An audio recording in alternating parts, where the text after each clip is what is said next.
So what I've done is I've taken my terrain that I created in View, and what I had to do is I had to take it into 3D Studio Max, and then from 3D Studio Max I was able to take it into Civil 3D. So this is what it looks like in Civil 3D.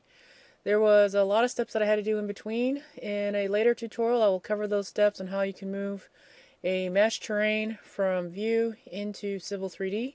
But for now we're just going to focus on manipulating contours. So in Civil 3D I do have an intelligent object surface here, but I extracted the contours from that surface. So these are now just simple 2D polylines. Remember, a contour is basically a line that is drawn across the surface, and this line, every point on this line has the same elevation. So I'm going to type properties here to view the properties, and I can see that this line has an elevation of 132. So we're just going to pretend, for the sake of discussion, that this is in meters. We're designing in meters.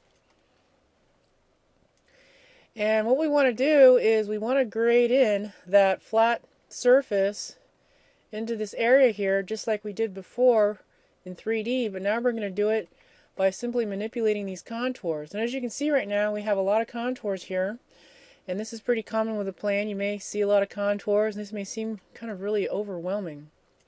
So before we even get started, let's just take a look at what this looks like in 3D so we can orientate ourselves here.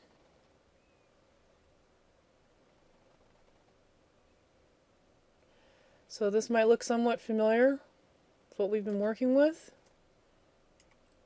This is that side that has that gradual slope, and the back side kind of has that steep drop back there. So what we're wanting to do is create that flat area again here to create that tennis court shape. So pretty much how we did it in View is the exact same way that we're going to do it here. We're just going to kind of figure out where we want our no cut, no fill area to be. And then from there we're going to manipulate contours. So I'm going to type plan again.